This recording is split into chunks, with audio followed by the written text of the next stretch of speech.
Civic leaders in Ocala are trying to combat the growing problem of heroin and opioid use in the area. We'll hear from a man who knows firsthand the pain they cause. Law enforcement officers lost in the line of duty were remembered in Alachua County tonight. We'll share the heartbreaking and inspiring story of what made one officer answer the call to service. Two prominent Alachua County Christian groups are coming together for the National Day of Prayer. We'll hear why today was pretty special for them.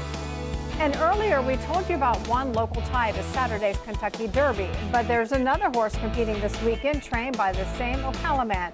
Those stories and more. Your News at 11 starts now. Coming up next, a woman has been arrested after she reportedly left her children in the car for hours while drinking at a bar. We'll have the details. And the North Central Florida High School's criminal justice program is being recognized for the second year in a row. That's coming up next on the TV 20 News at 6. Coming up next, a decision by the Putnam County School Board to change school start times is frustrating some parents. We'll tell you why and hear what changes they hope to accomplish. Plus, a landmark victory for the Trump presidency. We'll show you how the GOP got their health care bill through the House just ahead on the TV 20 News at 11.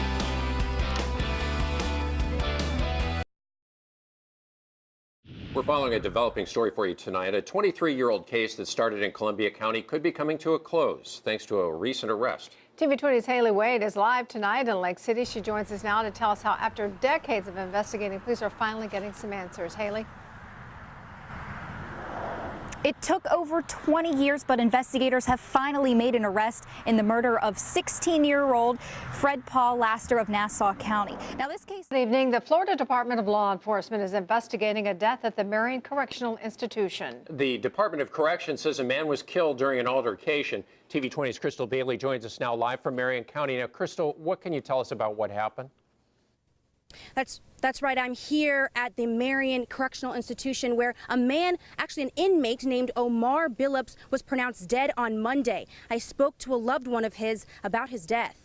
And they killed my husband. Omar Billups, 6 years into serving his FDLE, is investigating his death. They allowed this to happen. And we're learning Billups leaves behind 3 sons and a daughter. We're going to give you more on that investigation as the details come. Live in Marion County, Crystal Bailey, TV 20 News. My son hasn't been heard from, so I don't know if he was left in the club, if he got shot, or if he's being worked on here. I don't know. It's terrible. He's my only child. Last text said, I got shot, I'm bleeding out, I think I'm dying. I love you guys. Tell mom, dad, everyone I said I love them. All I was hearing the bang, bang, bang. Thought it was part of a song. There's blood splattering. I didn't know if it was mine or somebody else's. Tragedy at an Orlando nightclub. At least 50 dead, more than 50 sent to the hospital. Good evening. A man who said he was loyal to the Muslim terrorist group ISIS is blamed tonight for the worst gun massacre in U.S. history. There are still so many questions, including why the FBI, which had questioned him 3 times, didn't have him under closer watch. ABC's Marcy Gonzalez is in Orlando tonight. Good evening, and tonight we are hearing from survivors. One who says he played dead on the floor of this nightclub for hours. He says he overheard the gunman talking about ISIS and asking people their racial identities before shooting them. Look at that, just shooting back. Chaos at a music concert in Manchester, England. At least 19 people have been killed, 50 injured in what British Prime Minister Theresa May is calling an appalling suicide attack. We start with that breaking news this evening. Greater Manchester police responding to an explosion at the Manchester Arena. Now, witnesses say there was mass panic after an explosion went off at the end of the concert. Cell phone video capturing concert goers fleeing a packed arena after the last act by singer Ariana Grande. Now, emergency vehicles and bomb disposal units quickly swarming that venue. The singer herself was not injured. That was according to representatives. Police say the explosion is being judged a terrorist attack unless new information provides otherwise. Witnesses told of nuts and bolts tearing into the young concert goers when the blast was detonated in the foyer area between the arena and the next door Victoria Station. ABC's Stephanie Ramos joins us now live with the latest developments. Stephanie? Parents, friends, relatives are posting to social media tonight pictures of their loved ones, their now missing loved ones who were at that deadly concert in Manchester, England tonight, asking for anyone that may have seen them as police try to figure out what exactly happened.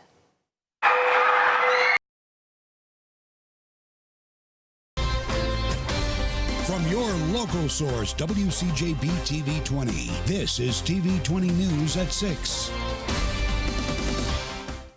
We start with breaking news this evening. 2 months ago, state troopers say a man from Hernando County drove into Paynes Prairie off I-75 in Alachua County. Well, his van was found, but his body had not been recovered. A discovery this afternoon, though, could finally bring closure to his family. TV 20's Carla Byron is live in the studio, and Carla, FHP troopers had called off the search in January, but family members refused to give up. Yeah, that's right. Paul Marvella's family hired a private dredging company to further search the area, and today they found what they were looking for. After 2 months of hoping and praying for resolution, that their loved one will be able to be laid to rest properly. the medical examiner's office will confirm if the body is indeed Marvella's, and they also will be able to provide a cause of death. Reporting in the studio, Carla Byron, TV 20 News. We turn now to new details and another heartbreaking update on a story we've been following for you when a plane went off missing off the coast of Cedar Key with 3 people on board. Tonight, Levy County Sheriff's deputies believe remains of the teenager on board have been found. TV 20's Brooke Schaefer has details. It's rewarding. Speaking via Skype, you could hear the emotion in Dan Griffith's voice on finding what's believed to be Dylan Jarrell's remains. Comfort from knowing their loved one's home. Brooke Schaefer, TV 20 News. Let's take a first look at the weather now for north central Florida, and we need to get set for a change. It was warm today, Bill, but clouds in the sky. Yeah, you know, we're not going to see a lot of cold air moving our way. Even though we have a cold front on the way, it'll bring a chance of rain for tomorrow. And then we stay pretty mild even after it moves on. More on that in just a few minutes. We're following a developing story for you tonight. A 23-year-old case that started in Columbia County could be coming to a close thanks to a recent arrest. TV 20's Haley Wade is live tonight in Lake City. She joins us now to tell us how, after decades of investigating, police are finally getting some answers. Haley? It took over 20 years, but investigators have finally made an arrest in the murder of 16-year-old Fred Paul Laster of Nassau County. Now, this case started when a dismembered body was found in a Lake City dumpster in June of 1990. We'll be looking over Hyde's 2 properties over the next few days to try and get every last piece of evidence. Reporting live in Lake City, Haley Wade, TV 20 News. New tonight, an update to a story we're following. Deputies in Union County say they've arrested 2 more people in connection to an armed robbery. Deputies in Lee County arrested 40-year-old Janita Amiva and 24-year-old Rogelio Maldonado in connection with last month's armed robbery of the Kangaroo store in Lake Butler. Deputies say Amiva was the getaway driver and helped plan the robbery, while Maldonado was one of the masked men. You may remember back in February, deputies in Charlotte County also arrested 33-year-old Juan Jose Hernandez in connection with the robbery. They all face multiple charges tonight, including robbery with a firearm. We're learning more about that fire that displaced people in 20 units on Friday at Village Green Apartments and left a firefighter with second-degree burns. Gainesville firefighters say the fire could have been started intentionally. TV 20's Crystal Bailey spoke to residents about how that fire could have started. I want to say it's an accident, but they shouldn't have been playing with no lighters. Aisha Mays lives a couple doors down from the unit that went ablaze on Friday morning. I woke up. The injured firefighter is expected to return to work next week. Crystal Bailey, TV 20 News. Coming up next, a woman has been arrested after she reportedly left her children in the car for hours while drinking at a bar. We'll have the details.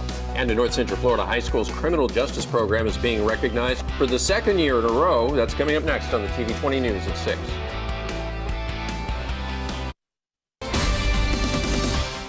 A woman from Umatilla was arrested after Marion County deputies say she left 2 children alone in a car while she drank at a bar. TV 20's Curtis Jennings spoke to the irate bar owner.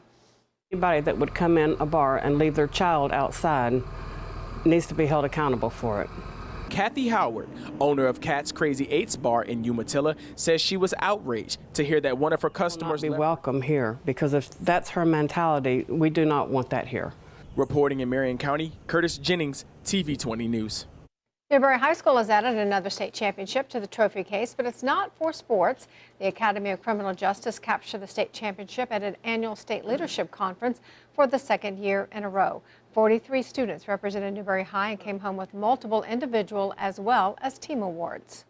The biggest thing is just, maintaining that legacy of the program. And no matter what, at the end of the day, if we win, it's great. We're certainly not going to turn it down. But it's how our kids perform. Did our kids do the right thing? Did they represent their school? Did they represent their community? And that ultimately, at the end of the day, is more important to me than any type of trophy we could bring home. And one of the students, who happens to be the deputy chief of the academy, says the program taught her how to deal with life struggles in addition to respecting others. It's going to get better. You just have to believe in yourself, and you have to believe in those around you, and you have to have a support system. And this academy was my support system. I mean, it totally tore through the shell that I had built up around myself. 13 schools competed at the conference this year. We had championship-level weather around North Central Florida today. How's it looking for this evening, Phil? We're going to be all winning with the forecast for tonight. Tomorrow, maybe a chance to rain, but we're going to stay warm even after the front moves through. More than that, your forecast. Just a few minutes. 5.25 inches or C, 3.75 inches. It is 3.75 inches. I don't know what the day was, but it was in 1901, before I was born. Okay. Just a little bit. Generally speaking, though, for March, how much rain do we get for the entire month? Well, we're looking at usually about 6.5 to 7 inches, and we're nowhere near that right now. Yeah, but 3.75 for one day. Yeah. Thanks, Bill. Gator men's basketball team is getting ready to play in the SEC tournament later this week. But before the postseason starts, it's time to hand out some hardware. TV20's Brandon McCalla joins us with more. That's right, the SEC announced their list of yearly honors for men's basketball today. I'll let you know which Gators made the cut. We'll hear from Coach Mike White on where his team's focus needs to be as they head towards that final stretch of the season. Sports is coming up next.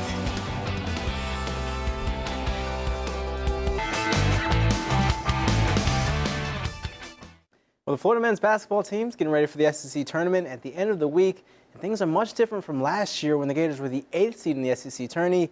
This time around, they are the 2 seed thanks to a 14-4 record in conference play. And the team's improvement hasn't gone unrecognized. And after that 21-15 overall record and 9-9 in conference play last year, the Gators turned things around in a major. Our biggest strength.